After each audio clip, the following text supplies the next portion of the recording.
I'm Amy Cherry. This local news is a service of Flagler County's Toyota dealer, Beaver Toyota, here to wow ya. We're going to begin a new chapter in economic development for Flagler County. The county's longtime economic development director, Helga Van Eckert, is out of a job. The Flagler County Commission voted 3-1 to end the department altogether. Commissioner Joe Mullins says it's about time. It's been 8 years. Economic development has been in there working, and we don't have a lot to show about it. That's almost $4 million, and I feel like we have to be very cautious how we spend taxpayers' dollars. I had some reserves about the economic development from some of the problems that we saw occur with the furniture store come in and with some of the other areas. Mullins is referring to the collapse of plans for Discovery World Furniture to build what was slated as the largest manufacturing building in the county.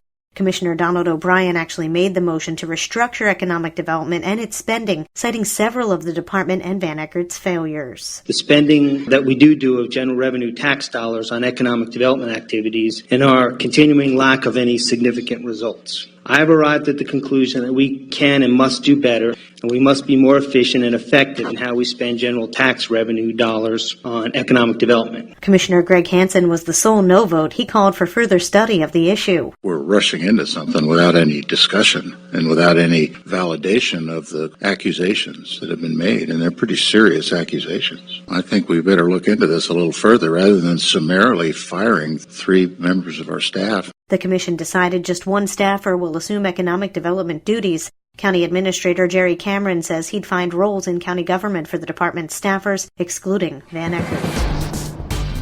A Flagler Beach man is jailed after police say he took lewd photos of a child. John Arking reports. Lance Musak was taken into custody Friday by Flagler Beach police after they obtained a warrant for his arrest and a search warrant for his cell phone. That followed information received by the department earlier that day that Musak had allegedly taken sexually explicit photographs of a child under the age of 12. The arrest was made about 3:15 Friday afternoon after a traffic stop on his vehicle. Musak was subsequently interviewed at the Flagler Beach Police Department, after which he was transported to the Flagler County Inmate Facility and charged with possession and viewing material of child sex conduct. Bond was set at $25,000. The Flagler Beach Police Department's victim advocates have been in contact with the victim's mother since the allegations were brought forward, and since the victim is a minor, the Department of Children and Families has been notified. From the WNZF Newsroom, I'm John Arkin.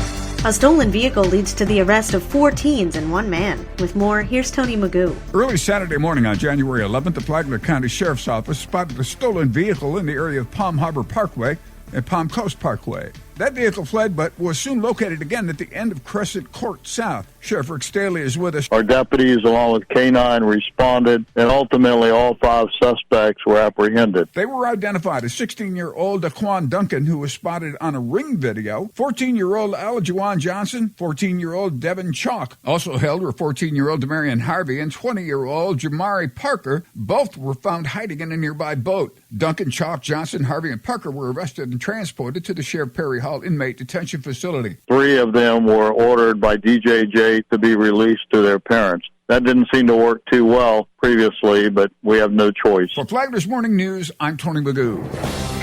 What is the biggest complaint the city of Palm Coast gets when people call the city? City Manager Matthew Morton says it's a disconnect. Not a disconnected call, but when you call in, you talk to multiple parties, and you would never get a solid answer. Morton said the city is trying to change that. Putting this focus on our residents, we're trying to meet the demand of our citizens that we believe are expecting more transparent, more accessible, and more responsive service that's consistent.